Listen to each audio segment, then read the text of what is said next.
Doctor Who, The Invisible Enemy, the 19th story of the 4th Doctor, is written by Bob Baker and Dave Martin and starring Tom Baker, Louise Jameson and John Leeson. The introduction of K9, a companion who's a shooty talking robot dog thing, The Enemy Within, The Invader Within and The Invisible Invader were the working titles, but then settled to The Invisible Enemy.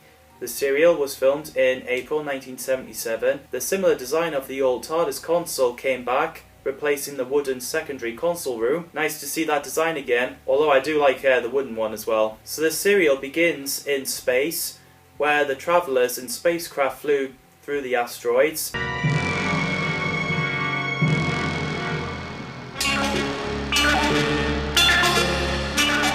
The craft was electrocuted, the virus infected a communicator.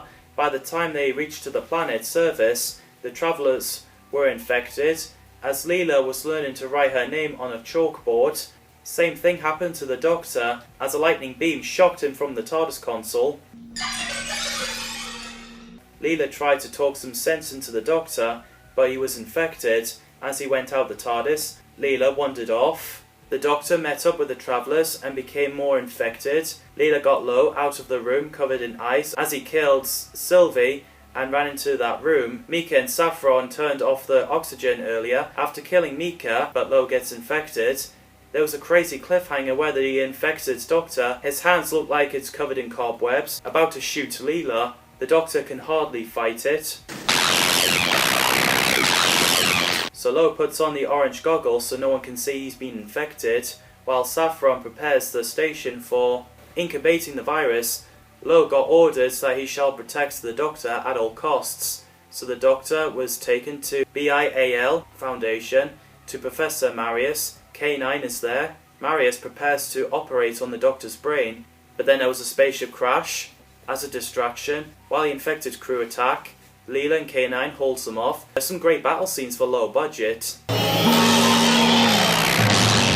After when Lo managed to infect 3 of the staff members, the Doctor came up with a plan to short-lived clones of himself and Leela before lapsing back inside the coma. The Doctor's clone used the TARDIS dimensional stabilizer to shrink the clones so Marius inject them inside the Doctor. Great cliffhanger.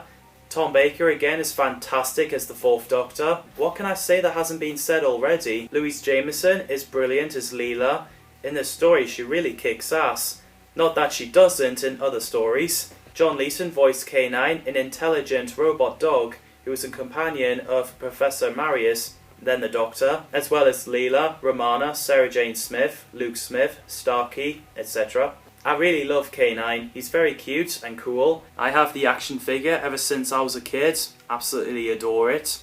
And I think he's a nice additional to the TARDIS team, as I mentioned in my 4th Doctor recap video. Plus when the character was created, Star Wars came around at that point. John Leeson does a great job voicing him, so iconic. I've met him at the Comic-Con once back in 2014. I had a great chat with him, he's a really nice guy. It was not decided until late in the production that K9 was to be the new companion. The decision to use it in few stories was made partly to offset the expense that had gone into the making of the prop. Tom Baker enjoyed working with John Leeson, however, he wasn't too keen on the prop. Leeson also voiced the Nucleus, but physically played by John Scott Martin. Nucleus was the swarm, a microscopic creature akin to a virus. There's a brilliant concept, I like to see more of that. Michael Sheard in this story plays Supervisor Lo, who was the command of Titan Base when it was attacked by infected crew, which of course led to him being infected and became a villain of the story. Michael Sheard is fantastic, as he did with his other 5 roles in the show. Frederick Yeager plays Professor Frederick Marius, who's a scientist working on the BIAL Foundation and K9's creator and first master. He's brilliant. Frederick previously played Jano in The Savages, and Sorensen, also a professor and Tom Baker's story in Planet of Evil. Brian Grelis, Edmund Pegg and Jay Neal play Saffron, Mika and Sylvie. The Titan crew members, they're great too. Anthony Rowlands plays a poor crew member who's enjoying his meal, just minding his own business, and then gets killed by his colleagues. Brian Grelis previously played Shepard in Revenge of the Cybermen and later Megaphone Man in Snake Dance. Roy Herrick plays Parsons, Marius' assistant, he's great too. Roderick Smith plays Crookshank, sounds like Crookshank's Hermione Granger's cat, but not the same character, you know. Anyway, Crookshank is a doctor that got infected, as well as Hedge, by a swarm, he's great too. Elizabeth Norman plays the nurse at the BIAL Foundation, I really like her. I must admit, I'm surprised the character has never given a name, just credited as nurse. Nell Curran plays reception nurse, she's great too. Jim McManus plays ophthalmologist, working in the eye section of the BAL Foundation, who got infected by Law with the swarm, he's great too. Kenneth Waller plays Hedge, a doctor at the BIAL Foundation who got infected by the swarm. Pat Gorman plays medic. Pat played 73 extras in Doctor Who, which he does a great job. The sets are great, the direction by Derek Goodwin is great as well. Dudley Simpson does a great job with his music scores. There's some cool effects where the Doctor's and Leela's clones swirling around inside a liquid.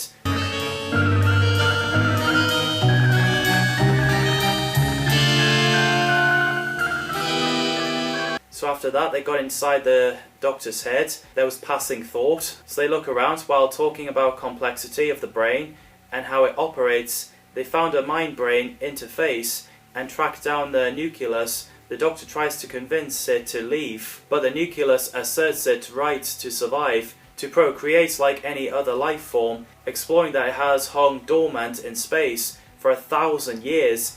It compares itself to the human pointers swarming out into space. Now that it has access to the Doctor's TARDIS, it can spread the virus through time and space. Meanwhile, as Lo demands Marius to surrender, Nurse managed to escape.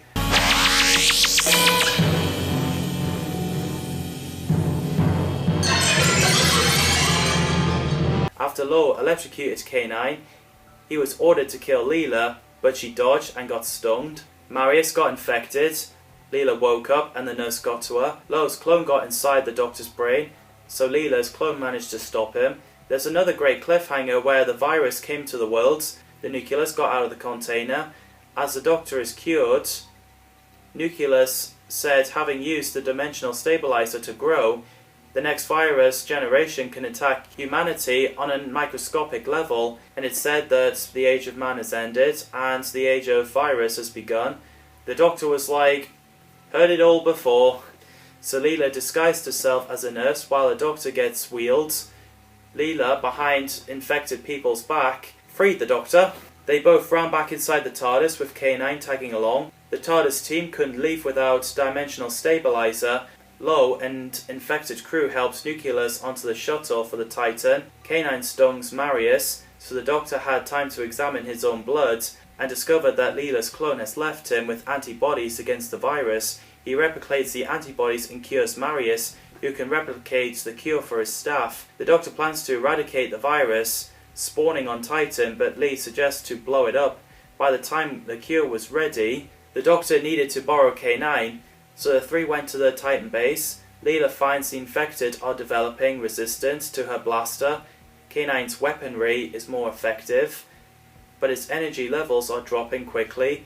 He can determine that those aboard the base have been infected for so long that their condition is now incurable, so the only thing the Doctor's got left to do is, well, blow it up.